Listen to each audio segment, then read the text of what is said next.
Well, hello, everyone. Again, I am Marcus Hall, and this is Mayor Bill Mutz. And am I saying that correctly? Yeah, sure, like a bunch of little Mutz. dogs, you know. And this is another episode of the MN Style Guide, and this is Lakeland episode number 2. So I'm fortunate enough to have the mayor with me today, and Mr. Mayor, thank you for joining me today. My privilege, sir. All right, my privilege, that was proper there, Mr. Mayor. Well, it's true. It is my privilege. I wore this, I feel like it's a patriotic shirt. It It's is red, good. white, and blue for you, Mr. Mayor. Oh, thank you. Right on. So again, I appreciate you taking out the time. So Mr. Mayor, can you give us an introduction and tell us a little bit about yourself? Well, I am a Hoosier native, so I came from Indiana and married a Colorado girl after college and had 12 kids and moved to Lakeland when we had 10 of them.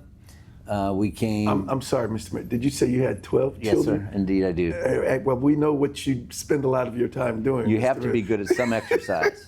And so for me, you know, I want to make sure that I'm doing stuff that works out at the end of the day when I'm most tired. You know? Right on. I like that. That's awesome. So, 35 grandkids. How many? 35. You guys have a town. You could start your own. No. You could start Mutz City. You could Well, they've moved to different spots. We have one here and one in Tampa, one in Orlando, and then the rest are North Carolina, Georgia, Indiana, and Colorado. Oh, that's beautiful. Wow. Wow. Oh, that's special, man. So you have been, and I didn't mean to interrupt you, but you've been here in Lakeland how long? 28 years. 28 years. Yes, sir. So let's start there. So you moved to Lakeland 28 years ago, and when and tell me your journey to becoming the mayor of Lakeland. Never part of my game plan. Is that and, right? And never on the even the glide scope of a game plan for being involved in that role. I loved working with not-for-profits in the city.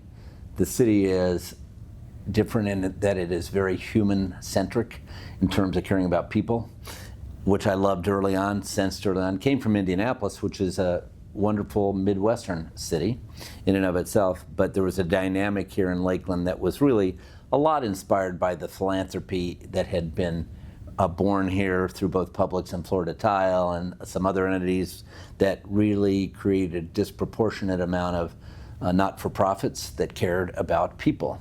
So that's where I first got involved in Lakeland. I had gone through a program called Leadership Lakeland, but the purpose of moving here was to purchase a car dealership, which I couldn't get bought in Indianapolis. My goal was to try and buy one in Indy. We just couldn't get one done. And so this was a deal we could put together, although it took over a year to get it done because the seller was a kind of reluctant seller and he'd get close to agreement and then there'd be something else he'd think about. So at home, my family really thought that would never transpire. Then one day it did, and I came back from a trip and said, we're moving to Lakeland, and there was kind of a wholesale revolt in the family about that move, just because they had not anticipated it. So you did buy a car dealership? Right. So we owned it for 18 years. Okay. And what can we talk about? Sure, What was the name? Lakeland Automall, is what we renamed it to, and it is Ford, Mazda, Hyundai, and Isuzu when we bought it. All right. That dealership I then sold 18 years later, and the purchaser is a good friend today. Oh, wow. And so, but lives in Tampa, doesn't live here. And so, which I would have loved it if he had been here, but he had long roots in Tampa. And so he drives every day, does a great job though of hiring, keeping his people in place and taking care of that business, taking care of customers very, very well, commendably. So that was good. I then decided to do some consulting work out of my business experience, and the motivation to sell was that none of my 12 kids wanted to be involved. Oh, wow. Okay, and so, that makes sense. So that's, it's a good second generation business, and there was not a second generation ready to go. And plus we've seen multiple generation problems in businesses that go in through families. So you see all that side too. And we always encouraged our kids to try and do what God gifted them to do. What were their skills? What were their passions? Find the sweet spot and pursue that. And none of them wanted to do that in the automotive business. Right on. So you owned a car lot, 18 years. You've been here 28 years, and then 10 years ago you decided, after the car lot, what am I going to do with myself? So I really decided to do the consulting side of it. I started as I was a partner in a business for installation products for a short period of time as well, in that to try and kick that off, which I sold that piece back to the real founder. And my goal was to try and do consulting. And I went to lunch one day with a group of businessmen who said, we thought we asked you to come to lunch because we think you should run for mayor. I laughed. They didn't. I realized these guys are serious. Serious. and then the rest is kind of history because my wife agreed. Oh, so there wasn't a county commissioner. It was mayor. Right. Boom. Which I would always advise against. I would say when people wanted to do that in our city, run for commissioner first, learn the trade, learn what you're doing, come up to speed. I think perhaps my committee involvement in the city and some of the relationships across sectors in the not-for-profits helped in that regard because I had some broad relationships across the city. So ran against 3 other people and one in the 72 percentile, I think, was the victory anyway. Well, damn. So then you're going, holy cow, I have to do this job. You're going to be the mayor. Right. And it's been one of the most, it's one of the richest periods of my life with respect to purposefulness. Okay. Because it makes such a difference in the impact of what you can see happening locally. And I think if you're going to be involved as a public servant, and I will not consider myself a politician ever, okay. If you're going to be involved as a public servant, then you should be involved in the things that make life better for people. And how do we match resources, priorities, and triage those things to do the most important things first. Very cool. So is this your second term you're on? Yes, now? sir. So is that it? Is that how many There's terms? a third term potential, but I'm not going to run again, and it's really primarily because I need to seize these years with my grandkids, and it's been too difficult to do that. As the mayor? This role. Wow. I'm curious to know, and I asked your pastor earlier in the interview with him, from the time that you've been here to now, how has Lakeland changed? Oh, a lot. I think we went from a kind of secondary bedroom community that fed Tampa and Orlando with some smaller town businesses. And, Public's presence here as a headquarters, was a huge difference maker for this city. Has been, will continue to be. To where all of a sudden we were in between 2 good cities, and those cities were getting more expensive and a little more crowded, and people wanted something as another alternative to still be on the I-4 corridor. And once that selection process picked up and you started to realize this is a viable alternative, we had people that wanted to try businesses here, to try startups here.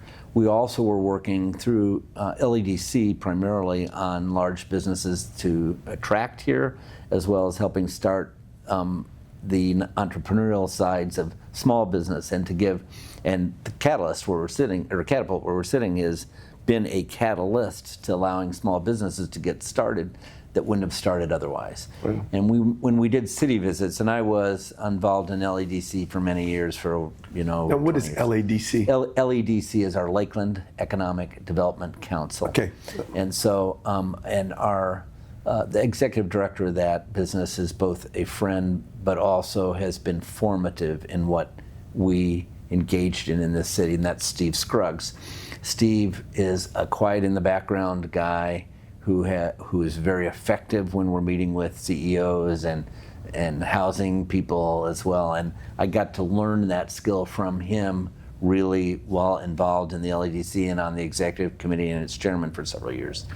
And so it was a more natural transition to mayor than it might have been otherwise, because I had a lot of ownership and love and affection for what we're doing as a city. In the process of that, we started to pick up more momentum than we thought. Florida did as well. Yeah, the move of the desire of people to live in Florida has increased dramatically. We're 128,000 people in the city limits. We're 280,000 people that have Lakeland addresses with Yeah, that's our Lakeland service area in terms of Lakeland Electric. And we are, if you take that 280, we are going to be probably 3.25 by 2032.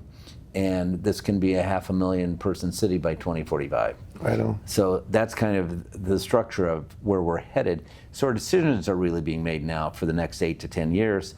And it is, how do we ramp up infrastructure as fast as we need to? How to put as much density downtown as we can, because that's less people driving, more people working nearby. How do we bring jobs downtown, particularly IT jobs, that and remote work, make it remote work attractive as well, so that we have people that like to live, eat, and play downtown. And that's my lifestyle. And work, which is that's wonderful, because then you can walk in, you don't need the car. And we have a generation that doesn't need 2 cars. A lot of families are happy with 1 car. And how do we move America, bigger picture and problems, to mass transit, and to recognizing that that is a suitable way to move around? And we have, I think, had a class system on mass transit in this country is a problem, and so people don't want to ride buses. They think about that differently, instead of recognizing, and trains and rail will help this when Brightline comes through, to make it so that it's just much easier to use and reliable and timely to use the rail than it is to drive. So are you excited about that? Oh yeah. All right. I'm excited about anything that's a challenge. I heard that. Because I think we're always working on next steps. Gotcha. You die when you want to protect. And that's even a business, right? There Right. you go. And I've seen, I'm from Knoxville originally, and I've noticed Knoxville, and one of the things that attracted me to Lakeland was the growth potential, and the businesses that invested back into the community, like Publix. In comparison would be Pilot, Flying J in Knoxville. And one of the biggest draws to Knoxville, Tennessee is the University of Tennessee. But in the past... I've never heard of that. Is there a university there? Right on. There is. We have some volunteer friends. Go Big Orange. But before, that was the only thing that drew people to Knoxville. And now the current powers that may be, the governor and the mayor and the president even of Randy Boyd of the University of Tennessee, have actually pushed businesses and promoted businesses so that in the whole downtown lifestyle. And so I see that in Lakeland is my point. And it's a beautiful town and great people. And I just, like you said, we're in Catapult, where they just incubate businesses and encourage. And so it's really cool to see. But there is a negative that comes with the growth of a city, and that's crime, and that's homelessness, and that whole deal. And so what are you thinking about that? Well, so you have to focus on what keeps you vibrant. And so first of all, what keeps you vibrant is quality of life. And first in quality of life are police and fire. Okay. So we're whatever anti-defund the police is, that's us. So we are huge believers in the fact that in order to protect quality of life, you hire people who care about people. You hire people who will be appropriately tough. You have body cams. You do the things that equip technology-wise police to be effective. Because if we don't have safety and we don't have the ability to be downtown and walk freely, you don't have right on. everything else That's that you true. have to do. Yep. So establish quality of life. Next is housing and jobs.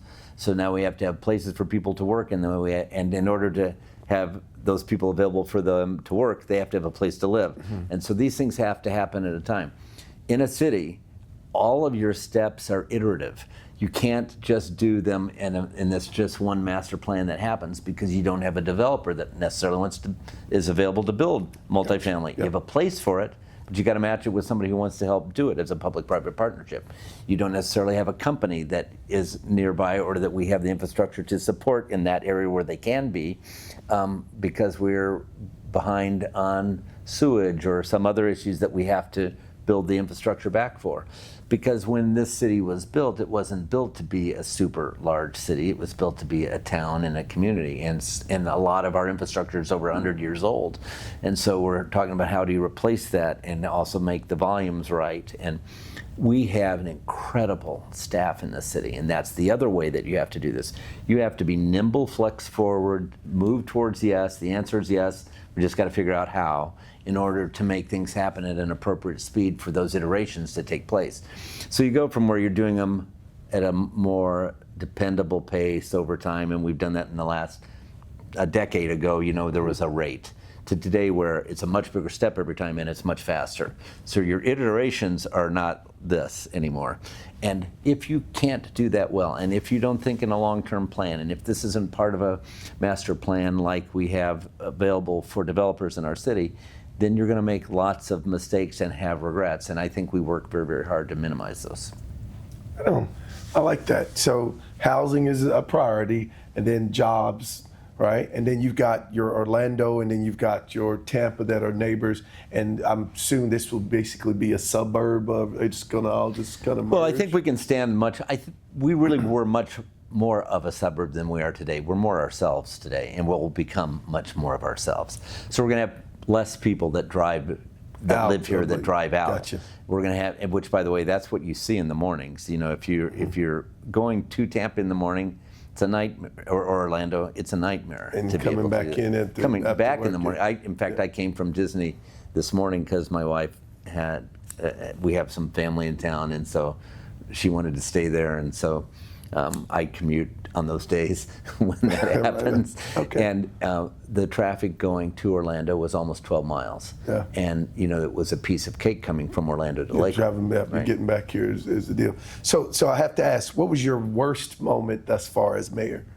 What was like, oh my God, I don't know if I'm going to make it through this. Haven't had it. What? Haven't had it.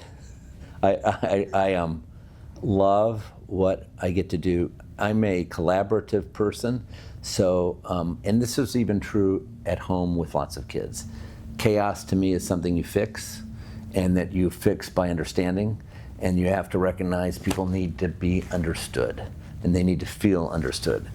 You having 12 kids has absolutely helped you be the mayor, because you're used to No question. managing chaos, or things are constantly happening. Right. 12 children, right? Things are constantly happening. You have to fix this and that, and so nothing's stressing you And out. I had a business that had 180 employees, and Okay. we're 100 million a year in volume, and so those are a lot of fronts to be able to be responsible Gotcha. for effectively. And so, to me, the problems are. In fact, there's a picture in my office of a beautiful canyon with a river in the basin, and then the sunlight's coming up on the other side of that river curve with the with trees in between.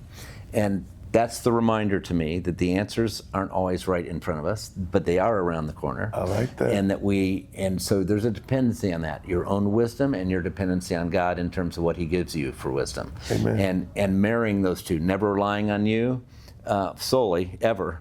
You can rely on Him solely in really hard moments.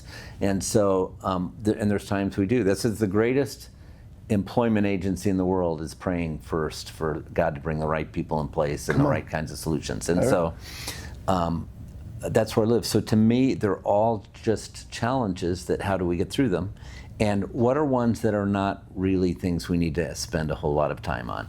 So that's why I don't spend time on the political ends, because those are really silos, both conservatively and liberally, that people run around and scream what matters to them a lot that doesn't matter to most people. And I care about those people having some opportunity to have input, but you make decisions here. You make decisions in the human-centric middle on things that care about people, that help to provide thriving opportunities and bring art and culture as part and parcel of that, and a quality of life that provides safety as well as parks and enough places for that to be close to where they are, in commercial centers that are small enough and regional enough to suffice so that you minimize traffic. We've got to be doing all of that all the time, and that's what we try to do. Well, I was going to ask you, give me a final last word, but you just took that away from me. So now I get to talk about style really quickly. Okay, do. What's your style, man? Tell me, what's your... I have to go to Tim Cox, and what he does is Tim cancels my style primarily. So what he'll say is, don't do this, don't wear that. And he's probably my style guru in my life. Right on. Favorite color then? Blue? I like blues and greens. Oh gosh, but you're wearing blues and greens. That's true. All right, I'm cool with that. I like it. So you're a sharp dude, Mayor, and it's been my pleasure because I've actually taken the mayor from doing your job, but to talk to you and to spread your word and your thought and belief. And actually, it's been very pleasant. Well, you're good. not as uptight as I thought you were going to be, Mayor. You're a cool dude. There's not time to be uptight. You know, one of the things I think we miss in life a ton, and I'm more preoccupied with this in probably the last 2 years of my life, and not necessarily always have been aware of it, although I have had the kind of blessing of participated this way. But I think fun and joy are absolute principal elements for anti-mental health issues. In other words, we get so uptight. We worry so much about things that aren't going to happen anyway. We find so much insecurity and angst when joy is actually an empowerer. So I see anxiety and anxiousness take away energy and creativity from people, whereas you see if this is the neutral line, people really worry about what can I do to be more joyful? How can I find more purpose in what I'm doing? What can I pursue that helps other people? Put down the mirror. You know, we have to have a mirror for a few minutes in the morning to get ready. Don't say that, Mayor. Don't say put down the mirror. I need a little more of it myself. You need less, okay?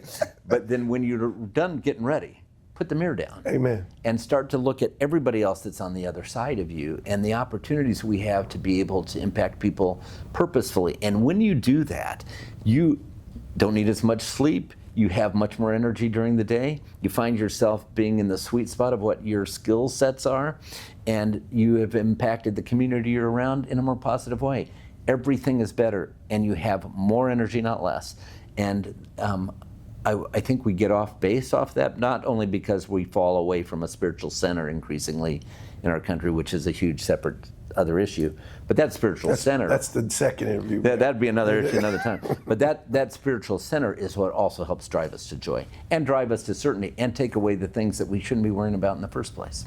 All right. So you saying live to serve other people, not for just don't be selfish. Is that what right on? I think so. I like that. Well, thank you, Mayor. Thank you for sitting with me for this 20 minutes.